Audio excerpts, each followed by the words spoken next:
ضلع قصور مدرسہ دارالایمان بہمنی والا اولک اوتار میں عظیم الشان تحفظ دینی مدارس کانفرنس منعقد کی گئی، جس میں پاکستان کے نامور نعت خواں حسن افضال صدیقی اور مذہبی دینی اسکالر علامہ ابتسام الہی ظہیر اور حضرت مولانا علامہ عبدالحنان سمیت مقامی علماء اور لوگوں کی کثیر تعداد نے شرکت کی۔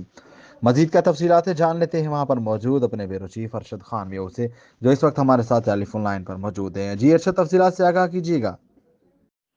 جی بالکل، یہ ضلع قصور کوٹ رادھا کشن کا علاقہ ہے، بامنی والا اولک اتاڑ، جہاں پر مدرسہ دارالایمان میں ایک عظیم الشان تحفظ دینی مدارس کانفرنس کا انعقاد کیا گیا ہے، جس میں ملک پاکستان کے نامور نعت خواں ظفر شہزاد گجر کروڑ پکا، حافظ حسن افضال صدیقی لاہور، عبدالباسط لاہور اور دینی مذہبی سکالر حضرت علامہ مولانا ابتسام الہی ظہیر، حضرت علامہ مولانا عبدالحنان صدیقی صاحب نے خصوصی شرکت کی۔ اور میں آپ کو بتاتا چلوں، ان کے ساتھ ساتھ مقامی علماء کرام اور گرد و نواح سے آئے ہوئے لوگوں کی کثیر تعداد نے شرکت کی۔ مولانا عبدالحنان صدیقی نے کانفرنس سے خطاب کرتے ہوئے کہا کہ اسلام دشمن قوت ہمیشہ سے اسلام کو اور پاکستان کو نقصان پہنچانے کے در پہ ہے، لیکن ہماری قوم ناچ گانوں میں مست ہے۔ ایک طرف فلسطین کے مسلمانوں پر ظلم و زیادتی کا بازار گرم ہے، چھوٹے چھوٹے بچوں کو مارا جا رہا ہے، اور دوسری طرف میری قوم نقدہ کوکا اور سنا سلیمو تو کتھا کتھا گئی ہیں جیسے بیکار جملوں میں مگن ہے۔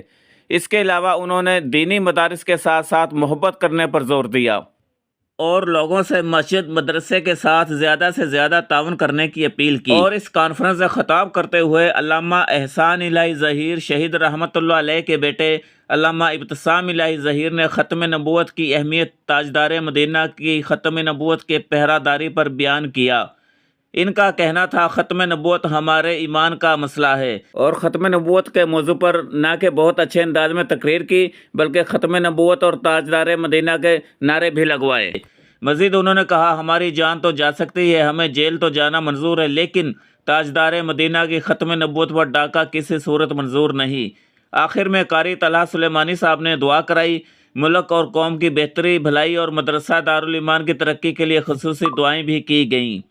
کیمرامین ٹیم کے ساتھ Arshad Khan Meo, bureau chief G4 news HD، Raiwind Lahore.